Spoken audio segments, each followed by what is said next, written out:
नमस्कार दोस्तों, मैं दिलीप कुमार। दोस्तों, बिहार से बाहर कुछ राज्यों में सीधे तौर पर यानी प्रत्यक्ष रूप से डोमिसाइल लागू है, जबकि कुछ राज्यों में अप्रत्यक्ष रूप से डोमिसाइल लागू है। प्रत्यक्ष रूप से डोमिसाइल जहां लागू है वहां बिहार के अभ्यर्थी तो कुछ बहालियों में फॉर्म ही नहीं भर सकते, जबकि कुछ राज्यों में अप्रत्यक्ष रूप से डोमिसाइल लागू है। अप्रत्यक्ष रूप से डोमिसाइल का मतलब कि वहां का सिलेबस ऐसा बनाया गया है जिससे उस राज्य के अभ्यर्थियों को फायदा होता है। वहां की परीक्षा प्रक्रिया इस तरह की है कि उस राज्य के अभ्यर्थियों को फायदा होता है और बाहर के अभ्यर्थियों को नुकसान होता है। परीक्षा में उस राज्य से संबंधित प्रश्नों की संख्या ज्यादा होती है, जिससे उस राज्य के अभ्यर्थियों को फायदा होता है। और दूसरी तरफ बिहार में आप देखिए कि पूरा ओपन है।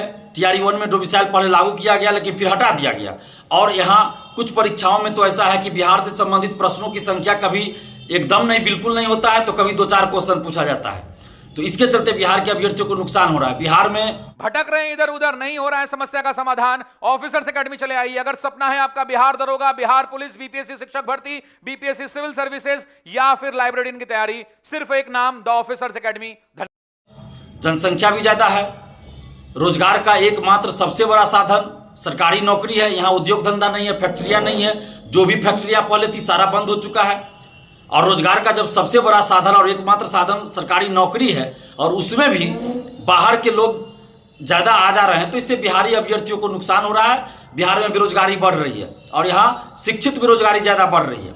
और दूसरी बात यह भी है कि बिहार में वैकेंसी तो आ रही है, बहुत ज्यादा वैकेंसी आ रही है, लेकिन बिहार से बाहर अन्य राज्यों में वैकेंसी नहीं आ रही है, बहुत कम आ रही है। अगर आ भी रही है तो कुछ राज्यों में वैकेंसी नहीं आ रही है, कुछ राज्यों में आ रही है तो बहुत कम आ रही है। जिसके चलते क्या हो रहा है, बिहार से बाहर कई राज्यों के अधिकतर स्टूडेंट बिहार में फॉर्म भरने लगे हैं और यहाँ उनका सिलेक्शन भी हो जाता है, जिसके चलते बिहारी अभ्यर्थियों को नुकसान हो रहा है।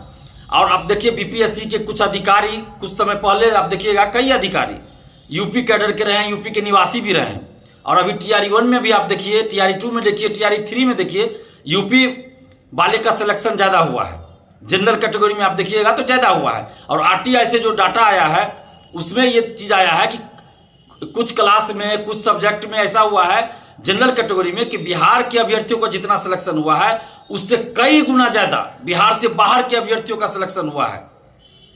और वो भी आप जानते हैं किस राज्य का हुआ है। तो ये जांच का विषय है कि आखिर ऐसा क्यों हो रहा है। क्या कोई गिरोह तो काम नहीं कर रहा है इसके पीछे, कोई धांधली सेटिंग का तो नहीं इसमें चल रहा है कुछ खेल। ये भी जांच होना चाहिए और डोमिसाइल लागू होना चाहिए। बिहार में भी डोमिसाइल लागू होना चाहिए। प्राथमिक शिक्षा मातृभाषा में देनी होती है।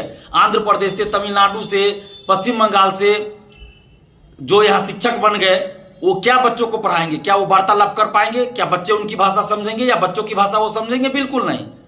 तो फिर क्या मतलब रह गया?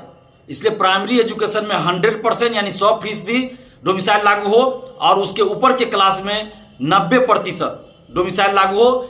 और इसके अलावे टीआरई में तो हो ही 90% डोमिसाइल, और इसके अलावे दरोगा, सिपाही बहाली, बीपीएससी सिविल सेवा, बीएसएस एवं अन्य सभी सरकारी नौकरियों में 90% डोमिसाइल लागू हो, जिसमें सिर्फ और सिर्फ बिहारी अभ्यर्थियों का ही सिलेक्शन होगा। 90% सीट रिजर्व किया जाए और 10% सीट ओपन रखा जाए, जिसमें बिहार के अभ्यर्थी भी जा सकते हैं और बिहार से बाहर के अभ्यर्थी भी जा सकते हैं। तो इस तरह का डोमिसाइल प्रत्यक्ष रूप से लागू हो और साथ ही सिलेबस ऐसा बनाया जाए, परीक्षा की प्रक्रिया ऐसी बनाई जाए जिससे बिहारी अभ्यर्थियों को ज्यादा से ज्यादा फायदा हो।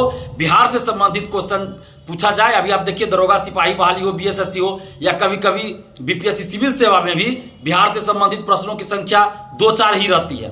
तो और बिहार से बाहर कई राज्यों में आप देखिएगा कि अलग से एक पेपर दिया जाता है जिसमें उस राज्य से संबंधित क्वेश्चन ही पूछे जाते हैं, तो उस राज्य के अभ्यर्थियों को फायदा होता है। तो बिहार में भी बिहार से संबंधित प्रश्नों की संख्या ज्यादा हो, ऐसी व्यवस्था की जाए, ऐसी प्रक्रिया बनाई जाए, या अलग से एक पेपर दिया जाए जिसमें सिर्फ और सिर्फ बिहार से संबंधित 100 या 150 क्वेश्चन पूछा जाए।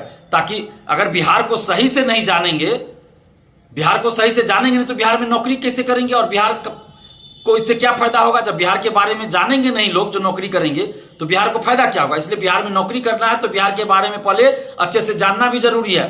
तो इसलिए बिहार से संबंधित प्रश्नों की संख्या भी ज्यादा हो परीक्षा में। तो इस तरह प्रत्यक्ष और अप्रत्यक्ष दोनों रूप में बिहार में डोमिसाइल लागू किया जाए। बिहार के समस्त अभ्यर्थियों की ये मांग है, समस्त स्टूडेंट्स की ये मांग है कि बिहार में डोमिसाइल, सरकारी नौकरियों में डोमिसाइल लागू किया जाए। और डोमिसाइल लागू करने की मांग को लेकर 5 जून को हम लोग पटना में महाआंदोलन करने जा रहे हैं। आज टेलीग्राम ग्रुप में सुबह में हम लोगों की मीटिंग हुई, जिसमें यह तय हुआ कि 5 जून को पटना में महाआंदोलन किया जाए डोमिसाइल की मांग को लेकर। 5 जून की तिथि इसलिए निर्धारित की गई है क्योंकि 5 जून ऐतिहासिक है छात्र आंदोलन के लिए। 5 जून को संपूर्ण क्रांति दिवस मनाया जाता है और जेपी आंदोलन के रूप में जाना जाता है। जेपी आंदोलन दिवस कह लीजिए, संपूर्ण क्रांति दिवस 5 जून। और आप सब जानते हैं कि 5 जून को ही जेपी के नेतृत्व में छात्र आंदोलन हुआ था और उसी आंदोलन से उभरे हुए नेता लालू यादव जी, नीतीश कुमार जी, रविशंकर प्रसाद जी, सुशील कुमार मोदी जी, रामविलास पासवान जी एवं अन्य कई बड़े बड़े नेता रहे हैं। तो इसलिए वो ऐतिहासिक दिन है छात्र आंदोलन के लिए। तो इसलिए 5 जून को हम लोग पटना में एक महाआंदोलन करने जा रहे हैं डोमिसाइल की मांग को लेकर और सभी प्रतियोगी परीक्षाओं में पारदर्शिता लाई जाए इस मांग को लेकर। तो आप जितने भी बिहार के अभ्यर्थी हैं, बिहार के स्टूडेंट्स हैं, आप सभी से हम हाथ जोड़कर विनती करते हैं, आग्रह करते हैं कि ये अपने हक और अधिकार की लड़ाई है। अपने हक और अधिकार की लड़ाई के लिए 5 जून को सुबह 10 बजे आप पटना पहुंचिए। पटना में कहां पे आंदोलन होगा, गर्दनी बाग में होगा या कहीं और होगा, जहां भी होगा ये 2-4 दिन में जगह बता दिया जाएगा, लेकिन 5 जून को पटना में महाआंदोलन होगा। इसलिए आप लोग 5 जून को सुबह 10 बजे पटना जरूर पहुंचिए।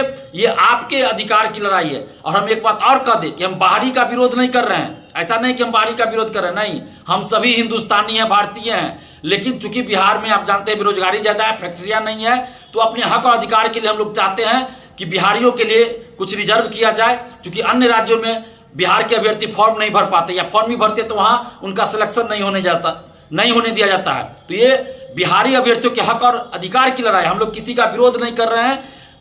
और बिहार में आप देखिएगा, बिहार से बाहर के आके हजारों अभ्यर्थी यहाँ कोचिंग करते हैं, यहाँ नौकरी करते हैं, लेकिन किन्हीं को कोई दिक्कत नहीं हो रही है और ना ही कोई दिक्कत होनी चाहिए। हम लोग आपसी भाईचारा बनाकर रखेंगे, हम सभी भारतीय हैं। लेकिन चूंकि ये हम लोग के हक और अधिकार की लड़ाई है तो डोमिसाइल की मांग हम लोग कर रहे हैं। तो 5 जून को आप सभी बिहारी अभ्यर्थी पटना पहुंचिए सुबह 10 बजे। धन्यवाद, जय हिंद।